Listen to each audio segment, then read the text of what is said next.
F of x sine of मतलब function of X, then trigonometric function हो sine या cos का, then D X हो, या फिर जीरो टू इन्फिनिटी ये लिमिट्स वेरी कर रही हैं, F of x sine M X और cos M X D X हो।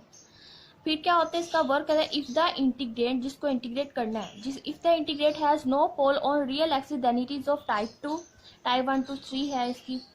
If the integrate has no pole in upper half plane, अगर अपर हाफ प्लेन में has no pole on real axis then it is of type 2। if in the integrate has no pole in upper half plane पे अगर उसका कोई पोल नहीं लाई करता तो then ये टाइप 4 है। इसका वर्किंग रूल देख लें। वर्किंग रूल क्या है? वर्किंग रूल ये है कि सबसे पहले इस तरह की अगर फंक्शन दिया गया इंटीग्रेट जिसकी लिमिट जा रही है -∞ टू इन्फिनिटी या 0 टू इन्फिनिटी जा रही है, तो सबसे पहला स्टेप होता है कि आप उसको रिप्लेस कर दें, जो फंक्शन ऑफ एक्स दिया गया एक्स बाई जी से रिप्लेस करें, और जो फंक्शन कोस का है ये साइन का है, कोस एम एक्स है या साइन एम एक्स है, उसको रिप्लेस करें by e raised to power iota m x, exponential form में ले जाएं। Find then find poles of integrate, for integrate के जिसको इंटीग्रेट करना उसके पोल्स फाइंड करें। और पता ही है पोल्स हम डिनोमिनेटर में जो दिया जाता है फंक्शन की जो वैल्यू होती है वहां से हम पोल्स फाइंड करेंगे। Locate those poles which lie in upper half plane and on real axis. Then second step working rule का क्या है कि find the residues. Poles find कर लिए, फिर उस पोल्स पर आप रेजिड्यूज फाइंड करें। Residues at poles in upper half plane से आरपी, अपर हाफ प्लेन में जो रेजिड्यू लाई करेगा उसको से आरपी कहना है। And residues at poles on x axis से आर ऑफ एक्स, जो एक्स एक्सिस पे पोल्स लाई करेंगे उनको आर एक्स कहना है, जो अपर हाफ प्लेन पे रेजिड्यूज लाई करेंगे उनको आरपी से शो करना है। देन तीसरा स्टेप क्या है कि -∞ अगर लिमिट्स वेरी कर रही है f of x sine M x, अगर फंक्शन ऑफ साइन है देन आपने क्या करना है कि जो अपर हाफ प्लेन पे रेजिड्यूज निकालने एक्स एक्सिस पे निकालें, उन दोनों का सम करके फिर उनका इमेजरी पार्ट ले लेना है। अगर आप फंक्शन ऑफ कोस में आपको इंटीग्रेट दिया गया है तो आपने अपर हाफ प्लेन पे रेजिड्यूज और एक्स एक्सिस के रेजिड्यूज का दोनों का सम, लेकिन साथ पाई ओटा और 2 पाई ओटा भी मल्टीप्लाई हो रहा है। जो एक्स एक्सिस के साथ पोल होगा रेजिड्यूज होगा उसके साथ पाई ओटा मल्टीप्लाई होगा, और जो अपर हाफ प्लेन पे रेजिड्यूज उसके साथ 2 पाई ओटा मल्टीप्लाई हो रहा है। फिर दोनों का सम करके जो वैल्यू आएगी उसका फिर सिर्फ रियल पार्ट लेंगे तो वो इस इंटीग्रेट की वैल्यू होगी। और यही बात याद रखें, वेरी इंपॉर्टेंट नोट है फॉर इंटीग्रल 0 टू इन्फिनिटी। अगर -∞ टू इन्फिनिटी जा रहा है तो ये आपने इमेजिनरी और रियल पार्ट सिंपल इस तरह ले लेना और वो इसका एग्जैक्ट आंसर होगा। अगर लिमिट्स वेरी कर रही है 0 टू इन्फिनिटी देन एक छोटा सा और स्टेप है कि डिवाइड द रिजल्ट बाय 2। इनसे जो रिजल्ट आएगा उसको आपने डिवाइड कर देना है 2 पे। अब ये इसका वर्किंग रूल हो गया। नेक्स्ट अब हम थोड़ा क्वेश्चन करते हैं कि कैसे होगा। बाय लैप्लास हमने ये क्वेश्चन किया था, क्वेश्चन नंबर 20। अब इसी क्वेश्चन को हम करते हैं बाय काशी रेसिड्यू थ्योरम। इसकी 0 टू इन्फिनिटी लिमिट्स वेरी करती हैं और फंक्शन है sine of X over x D X है। सबसे पहले वर्किंग रूल हमने पढ़ा कि replace X by z, replace X by z replace कर दें, and sine of X by E raised to power iota z, क्योंकि यहाँ एंगल के साथ कोई मल्टीपल नहीं है तो E raised to power z simple आ गया, जिस तरह यहाँ कहा गया था कि एम एक्स और E raised to power iota X ये वाला। नेक्स्ट अब रिप्लेस करने के बाद फिर इसको आप अप्लाई करें, क्या फंक्शन बनेगा।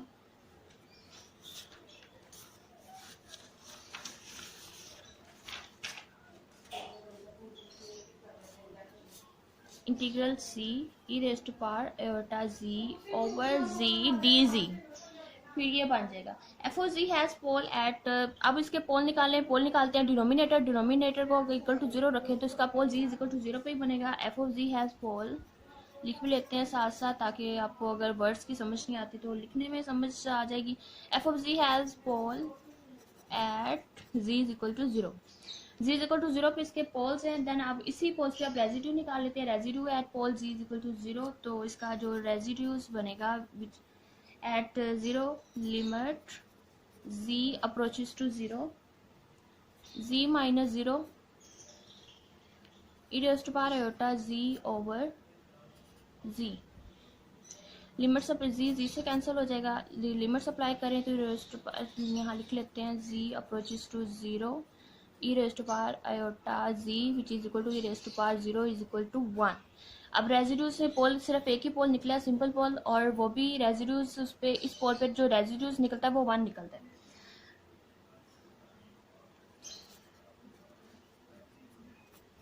रेजिड्यू 1। नेक्स्ट अब हमने पढ़ा था कि अगर 0 टू इन्फिनिटी लिमिट वेरी करे तो रिजल्ट को 2 पे डिवाइड भी करना है और इसका इमेजिनरी पार्ट भी लेना है। अपर हाफ प्लेन में तो कोई पोल लाई नहीं करता। अपर हाफ प्लेन में ये जो z=0 पोल है ये एक्स एक्सिस पे लाई कर रहा है, रियल एक्सिस पे लाई करता है, not in upper half plane. मतलब ये अपर हाफ प्लेन पे इधर या इधर इधर कहीं लाई नहीं करता z=0, ये रियल एक्सिस पे लाई कर रहा है। तो इसके जो फिर आरपी होगा वो 0 होगा और आर एक्स पे हम इसकी फिर ये रेजिड्यूस लगा के फार्मूला देख लेते हैं क्या बनता है। 0 to infinity sine x over x D x is equal to imaginary part of 2 pi iota R P plus pi iota R x, फिर imagery part 2 pi R P तो 0 है और पाई आयोटा रियल पार्ट इसका 1 है।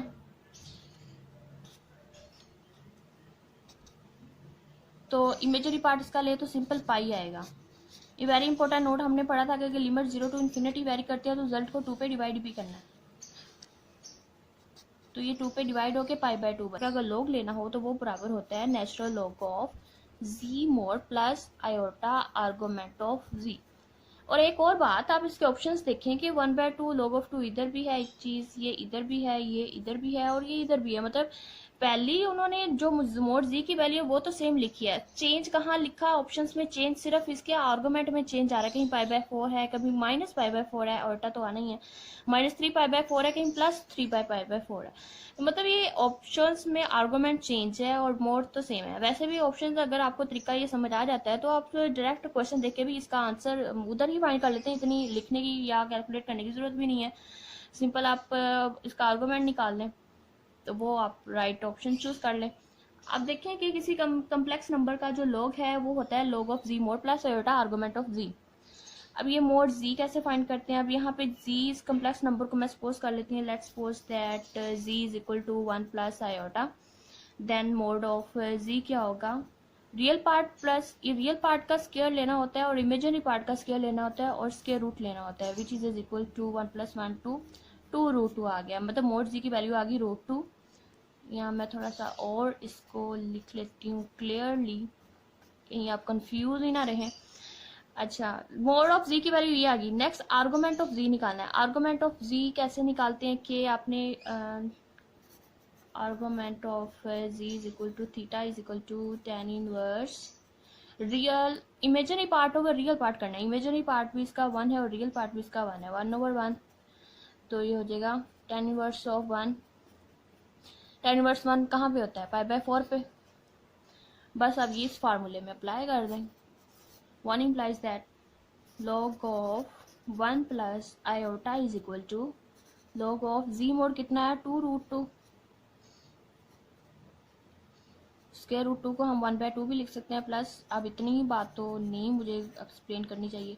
Next, ओहो argument नहीं आना था, सॉरी, π/4 ही सिंपल आना था।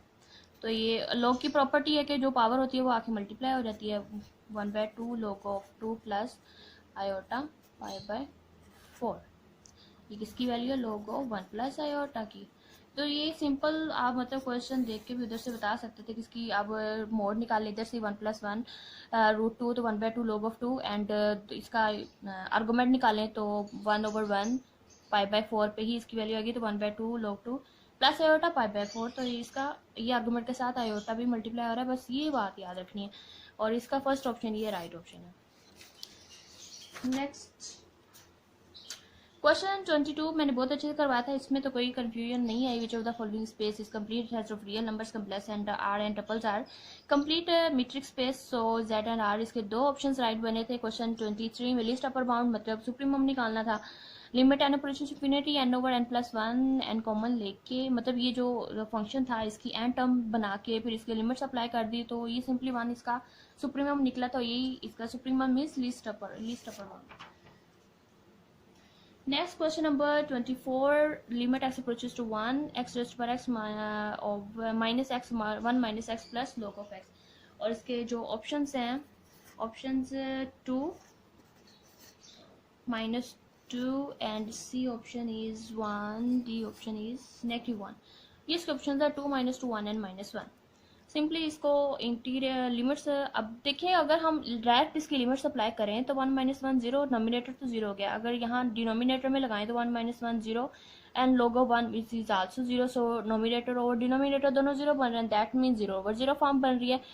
0 ओवर 0 फॉर्म बने दैट मीन इनडिटर्मिनेट फॉर्म है, इसकी हम डायरेक्ट भी लिमिट नहीं अप्लाई कर सकते। लिमिट अप्लाई नहीं कर सकते तो फिर हम लोपिटल हॉस्पिटल रूल लगाते हैं। अब वो क्या होता है कि ऊपर वाले फंक्शन का नॉमिनेटर का अलग से डेरिवेटिव लेना और नीचे डिनोमिनेटर का अलग से डेरिवेटिव लेना होता है। अगर आप यहाँ पे देखें कि एक्सपोनेंट भी इसका वेरिएबल ही है तो इसको फिर डेरिवेटिव लैदा से पहले इसका डेरिवेटिव कैलकुलेट करके देख लेते हैं कि क्या आता है, फिर हम इसमें फोन लगा के डायरेक्ट लिमिट्स लगा के देख लेंगे। तो सिंपली पहले थोड़ा सा मतलब मेरा कुछ तरीका ये होता है कि आपको हर पॉइंट की समझ आ जाए। मैं ये बोलती हूँ और कुछ शायद कुछ लोगों को लगता है मैं स्पीड से बोल जाती हूँ या फिर कुछ थोड़ी सी इंग्लिश ज़्यादा यूज़ कर लेती हूँ, और कुछ लोगों ने कहा कि आप उर्दू में बोला करें, थोड़ी स्पीड कम रखा करें। अब स्पीड पे तो मेरा कोई कंट्रोल नहीं है, अगर आपको स्पीड मेरी ज़्यादा लगती तो आप उधर से टॉप राइट साइड पे जाके स्पीड कम करके भी देख सकते हैं, सुन सकते हैं। अब स्पीड मेरी अपनी स्पीड इतनी नॉर्मल स्पीड है, अब इस पर मेरा कोई कंट्रोल नहीं है। तो लेट सपोज दैट लेट लिख लिया था y is equal to x raised to power x, then apply log on both sides, then log of y is equal to power पहले आ जाएगी x log of x। इसको अगर हम derivative लें, differentiate करें तो 1 over y dy over dx is equal to, इस पे प्रोडक्ट रूल अप्लाई करना पड़ेगा। पहले x का डेरिवेटिव लें तो log of x plus x 1 over x, तो ये x से cancel which is equal to 1 plus log of x, तो ये y से जाके मल्टीप्लाई होगा तो dy over dx is equal to y into 1 plus log of x and y is equal to x raise to power x हमने suppose किया हुआ है, तो 1 प्लस log of x, ये आगे d y over d x, मतलब सिर्फ इतने पार्ट का जो डेरिवेटिव है वो इतनी ही चीज़ होती है। अब ये क्वेश्चन में हम लगा के देख लेते हैं। 0 ओवर 0 फॉर्म बन रही थी, इधर ही करते हैं। Limit x approaches to 1 x raised पर x minus x over 1 minus x plus log of x, 0 over 0 form. हर स्टेप को कोशिश करके लिख लिया जाए। अब apply L'Hopital hospital rule apply करें तो क्या वो भी है, मुझे लिखना पड़ेगा वो रूल की स्पेलिंग, तो ये तो फेमस है, पता ही होगा सबका, भी ये तो नहीं लिखना चाहिए। अगर पीपीएससी इम्तिहान में बैठे आप इतना बेसिक तो पता ही होगा। अच्छा, नेक्स्ट लोपिटल हॉस्पिटल रूल अप्लाई करेंगे तो लिमिट x अप्रोचेस टू 1, अब इसका डेरिवेटिव आता है ये x रेज्ड पर x वैसे ही 1 प्लस log ऑफ x, और इसका डेरिवेटिव हो जाएगा 1 ओवर 1 का डेरिवेटिव 0 और माइनस एक्स का डेरिवेटिव -1 और log ऑफ 1 ओवर x। अब इस पे लिमिट अप्लाई करके देखें तो 1 बनेगा 1 प्लस log ऑफ 1 ये 0 और ये 1 1 माइनस 1 0, ये तो नोमिनेटर 0 हो गया। डिनोमिनेटर देखने क्या बनता है 1 -1 प्लस 1 ओवर 1 1, तो ये नोमिनेटर फिर 0 बन रहा है लिमिट्स अप्लाई करने पे। इसका मतलब फिर हमें लोपिटल हॉस्पिटल रूल अप्लाई करना पड़ेगा, 0 ओवर 0 फॉर्म बन रही है। अगेन इस पे लोपिटल हॉस्पिटल रूल अप्लाई करें तो इसका डेरिवेटिव्स लेने पड़ेंगे अगेन से, ये हम साइड पे कर लेते हैं। क्या बनेगा, लिमिट x अप्रोचेस टू 1 और इसका डेरिवेटिव लेंगे तो ये सेम फंक्शन यही बनेगा, x raised to power x 1 plus log of x, ये सेम बन गया। फिर नेक्स्ट इसका डेरिवेटिव लिया तो ये इतना आ गया, इस इतने हिस्से का अब एक का लिया तो ये सेम वैसे ही इसके साथ मल्टीप्लाई होगा तो इसका स्क्वायर बन जाएगा। नेक्स्ट अब ये फंक्शन वैसे ही प्लस x रेज्ड पर x वैसे ही, और 1 का डेरिवेटिव 0 हो जाएगा, log ऑफ x का 1/x, और कांस्टेंट का डेरिवेटिव तो होगा ही 0 ओवर। थोड़ा सा क्रीप कर लेते हैं ताकि क्लियरली समझ आ सके। नेक्स्ट -1 का डेरिवेटिव तो हो जाएगा 0, और 1/x का डेरिवेटिव -1/x² हो जाएगा, -1/x²। अब इस पे लिमिट अप्लाई करके देखें तो क्या बनता है, 1 1 + 1 1, log ऑफ 1 0, और ये 1 का स्क्वायर 1 ही होगा, 1 प्लस ये सिंपल, फिर लिमिट अप्लाई करने के बाद 1 + 1 ओवर -1 बनेगा, which is equal to 2/-1 is equal to -2। तो आपसे ये तो इसका आंसर बनेगा c option, -2, b option right बनता है, -2। क्वेश्चन 24 हो गया है। नेक्स्ट क्वेश्चन 25 देखें। क्वेश्चन 25 क्या है, limit x approaches to 0, x raised to power sine of x is. Question 25 के लिए अब ये भी 0/0 फॉर्म बनती है, लिमिट अप्लाई करके देखें 0 to 0 फॉर्म बनेगी, limit x sine of x, तो ये 0 0 फॉर्म बन रही है। इसमें ये भी एक इनडिटर्मिनेट फॉर्म है, फिर इसको हम थोड़ा सा सिंप्लीफाइड करेंगे, लिमिट x अप्रोचेस टू 0, हम log और ये 1 ही एक दूसरे को कैंसिल करते हैं, 1 ही बनते हैं, तो x साइन ऑफ x के साथ हमने खुद से log और e ले लिया। नेक्स्ट अब log की प्रॉपर्टी है कि फंक्शन पहले आ जाता है, limit x approaches to 0 sine of x log of x। अब इस चीज़ का हम पहले लिमिट इस चीज़ की निकाल लेते हैं, फिर e की पावर में लगा देंगे, limit x approaches to 0 sine of x and log of x। इस पे लिमिट अप्लाई करके देखें तो पहले साइन ऑफ x को ये भी फिर 0 0 फॉर्म बने, लिमिट डायरेक्ट log ऑफ 0 भी 0 है और साइन 0 भी 0 है, तो थोड़ा सा और इसको सिंप्लीफाई करते हैं, limit x approaches to 0 log of x over, so sine of x को लिख सकते हैं कोसिकेंट x, डिनोमिनेटर में 1 ओवर कोसिकेंट x बन जाएगा। लिमिट अप्लाई करें तो 0/0 फॉर्म है, उसका derivative apply L'Hopital hospital rule फिर अप्लाई करना पड़ेगा, 0/0 form. L'Hopital hospital rule apply करें तो limit x approaches to 0 1 over x over cosecant x का डेरिवेटिव क्या होता है, minus cosecant x of into cot x, minus cosecant of x into cot of x। अब limit apply करें तो limit apply करने नहीं कर सकते, 1/0 तो इन्फिनिटी बन जाएगा। थोड़ा सा और इसको करते हैं कि limit x approaches to 0 1 over x over cosecant को लिख सकते हैं -1 ओवर साइन ऑफ x, और कोट ऑफ x को लिख सकते हैं cos of x over sine of x।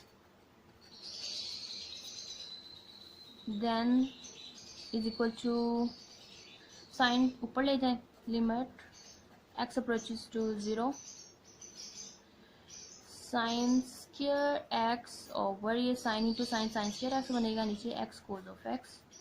फिर इसको थोड़ा सा और, limit x approaches to 0 sine of x over x, limit x approaches to 0 sine of x over cos of x।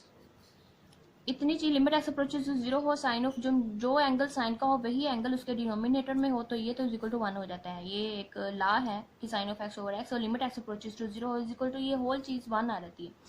और नेक्स्ट जो है लिमिट x अप्रोचेस टू 0 को हम लिख लेते हैं tan of x, limit apply करें तो 1 tan 0 0 होता है, 1 इंटू 0 इज इक्वल टू 0, ये सारी वैल्यू इज इक्वल टू 0 आ जाती है। तो इसका जो ऑप्शन बनेगा, फर्स्ट ऑप्शन राइट ऑप्शन बनेगा, x sine of x is equal to 0। कैसे मैंने किया, इसकी पीडीएफ मैं लाजमी अब डिस्क्रिप्शन में डाल दूंगी। पहले इरादा था कि सारा पेपर कंप्लीट करवाने के बाद एक साथ ही डालूंगी, लेकिन साथ साथ ही अगर कंसेप्ट क्लियर होते जाएं तो ज़्यादा बेहतर है। और आज की पीडीएफ डाल दूंगी साथ ही डिस्क्रिप्शन में, ताकि अगर आपको इधर से क्लियर नज़र नहीं आता तो आप मेथड देख के खुद से भी ट्राई कर सकते हैं, फिर भी समझ ना आए तो फिर पूछ लेना। और कुछ अल्हम्दुलिल्लाह क्वेश्चन 25 तक सारे कंप्लीट हो चुके हैं अब सारे। ये वर्किंग रूल तो लाजमी देखिएगा, काशी रेज़िड्यू थ्योरम तो आपको आता ही होगा सबको, सारे क्वेश्चंस कंप्लीट हो चुके हैं और 25 तक हो गए हैं। इंशाल्लाह बाकी भी बहुत जल्द अपलोड किए जाएंगे। रमज़ान भी जैसे आप सबको पता है कि स्टार्ट हो गया है। रमज़ान मुबारक आप सबको, आज का पहला रोज़ा मुबारक। अल्लाह पाक पाकिस्तान पे, पूरी दुनिया पे अपनी रहमतें करें और जो बीमारी आजकल फैली हुई है उसको ख़त्म करे और हम पे रहम करे। वैसे तो अल्लाह पाक की बहुत रहमतें हैं, ये भी एक बीमारी भी एक आजमाइश हो सकती है हमारे लिए। और thank you so much and like and share please. Video काफ़ी आज लेंथी हो गई है, 10 मिनट की होती है, 25 की होने जा रही है। अब इतनी मेहनत से मैंने करवाया रोज़े के साथ, अल्हम्दुलिल्लाह मेरा भी रोज़ा है, तो लाइक कमेंट तो करना ज़रूर आज।